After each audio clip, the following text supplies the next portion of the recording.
Denver, a city glowing bright in the American West, hides a frozen hell where the American dream bleeds a little more each day.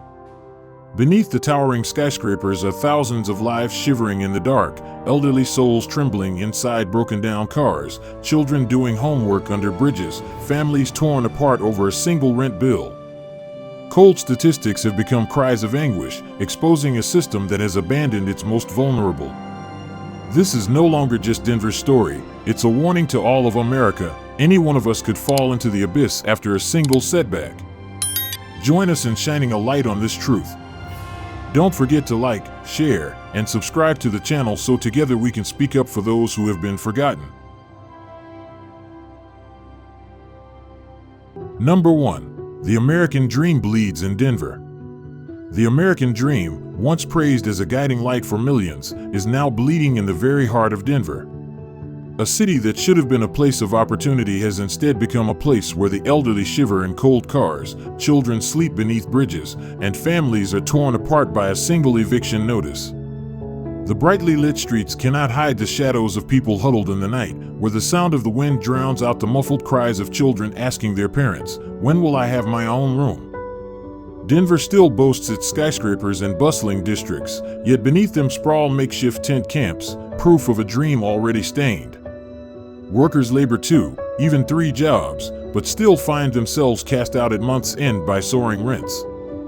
They are not lazy, they have not given up, it is the system that has given up on them. If a city can spend hundreds of millions of dollars and still leave thousands to freeze outside, what meaning does the American dream truly hold? And if Denver itself is bleeding, can other cities really escape the same fate? Number 2. Cold numbers, when statistics become an indictment. Numbers are sometimes more merciless than images. They don't cry, they don't tremble, they don't wail, yet they strip bare a truth so raw it leaves us breathless. According to the 2024 report, more than 53,000 Coloradans were forced to seek housing assistance. Among them, 18,715 people fell into homelessness on a single freezing night in January. And 8,519 families, not individuals, but fathers, mothers, and children together, were pushed onto the streets. In Denver, homelessness rose by nearly 32% in just 1 year. Most heartbreaking of all, 23,000 students, children who should be studying and playing, now live in tents, under bridges, or crammed into rusted-out cars. For them, homework often means nothing more than finding a place with enough light to write a few lines. These numbers are not lifeless. They are the cries of forgotten lives. Each figure is an unfinished dream, a stolen future. Hearing this, one must ask, how deeply has our society failed when children must learn survival before they are ever allowed to dream? Number 3. Denver bleeds money. Where is the impact? Denver is not short on money. In 2023, the city spent more than $545 million on homelessness programs, the equivalent of $42,000 to nearly $80,000 per person. Yet the bitter irony is that the more money poured in, the more tents fill the streets, and the more people freeze to death in winter. Money flows out like blood, but where are the results? A temporary hotel room for the homeless costs $79,497 a year, a figure that could easily lay the foundation for a permanent home. Relief funds and subsidies are announced in abundance, but most get tangled in layers of bureaucracy, staff salaries, and thick reports the homeless will never read. When the system runs like a bleeding machine, it is not officials or corporations who pay the price, it is the shivering bodies outside. Denver has poured in hundreds of millions, yet instead of closing the gap, those dollars act like bandages slapped over a festering wound.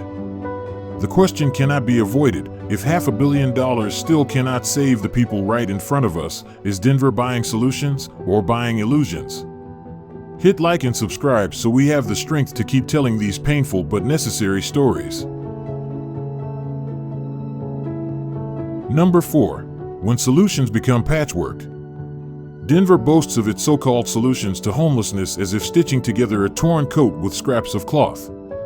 The All-in Mile High initiative was loudly praised for sheltering over 2,000 people. Yet that number, dressed up for reports, is nothing more than a drop in the ocean compared to the tens of thousands still sleeping outside. Affordable housing projects open with applause, only to be filled instantly, long before the waiting families ever get a chance. A community for single parents opened in May 2025, and a redeveloped renewal village promised hope, but these are just grains of sand scattered across a desert starved of homes. At one point, the city even rejected a $3 million contract with the Salvation Army over so-called safety concerns. But safe for whom? For those freezing to death in the streets, or for the reputation of City Hall?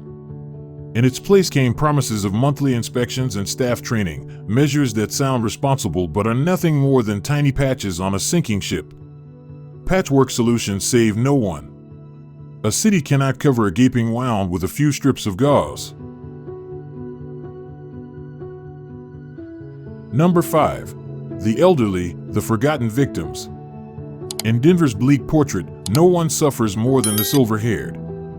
Nearly half of the city's single homeless adults are over 50 years old.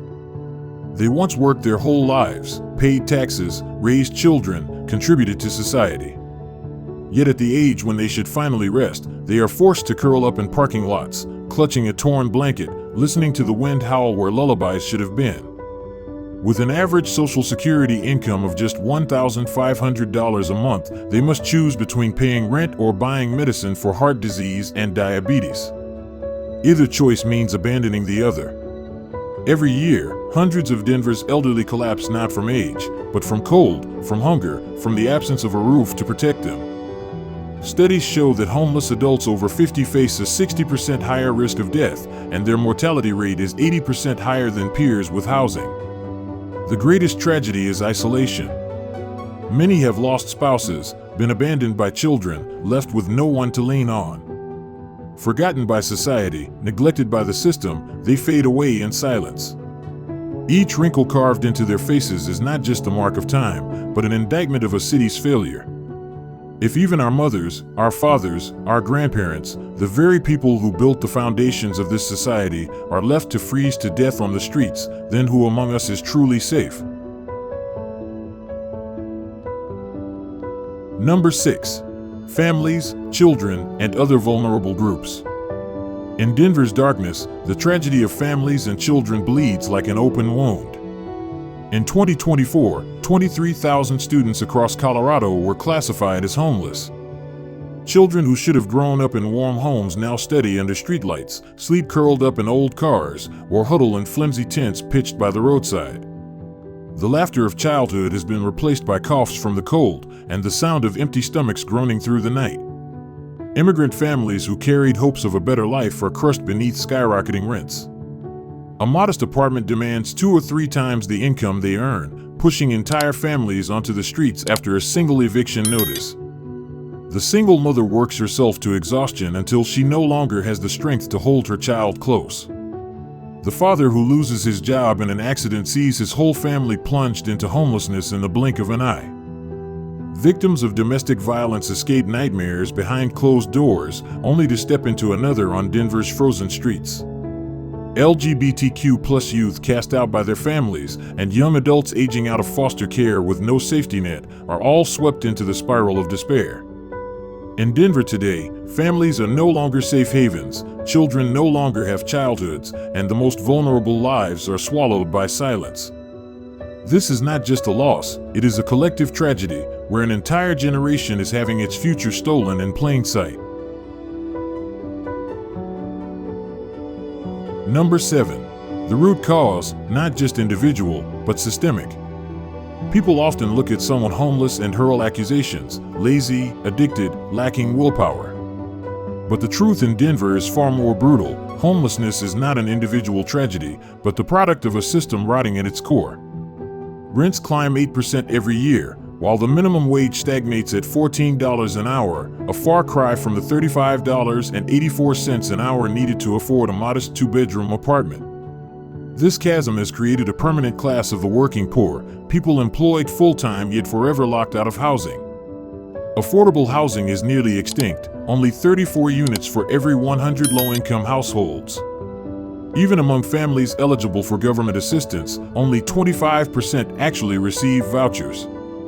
This shortage is no accident. It is the result of decades of neglected social policy. Meanwhile, mental health services, addiction treatment, and family support have been slashed to the bone, little more than band-aids slapped on festering wounds. Add to that a legacy of systemic racism, redlining, predatory lending, and discriminatory housing policies have trapped Black, Native, and Latino communities in generational poverty. Homelessness in Denver is not a choice. It is a sentence imposed by a broken system where a single medical bill, a lost job, or one misstep can hurl a person into an abyss with no way back. Number 8. The Model War, Housing First versus Work First. Amid the homelessness crisis, Denver and its neighboring city Aurora have fallen into an ideological battle. Denver chose housing first, to provide people with a roof over their heads before addressing jobs, healthcare, or addiction. This model has proven effective, with a 98% housing retention rate over the years. It acknowledges the truth: a person cannot get clean, find work, or heal if they are still sleeping on a frozen sidewalk every night. Aurora, on the other hand, adopted work first, demanding that the homeless find jobs or prove their effort to work before receiving help. The philosophy sounds tough and fair, but in reality it abandons those most exhausted, the elderly, the sick, pregnant women, and youth aging out of foster care. These groups are excluded from the safety net before they even have a chance. These opposing models are not academic debates, they are matters of survival for tens of thousands.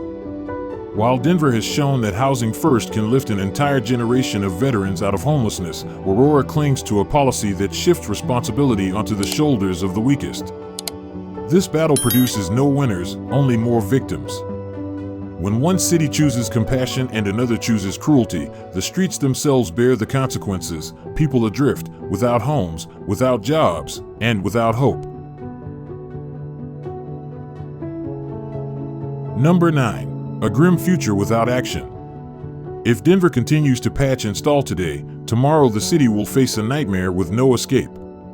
Experts predict that within just 5 years, the homeless population could surge by 10 to 20%. By 2030, the number will swell into the tens of thousands as rents keep climbing and the gap of 70,000 missing affordable units remains unfilled. In that bleak future, children studying under bridges will no longer be rare stories, they will be the new normal.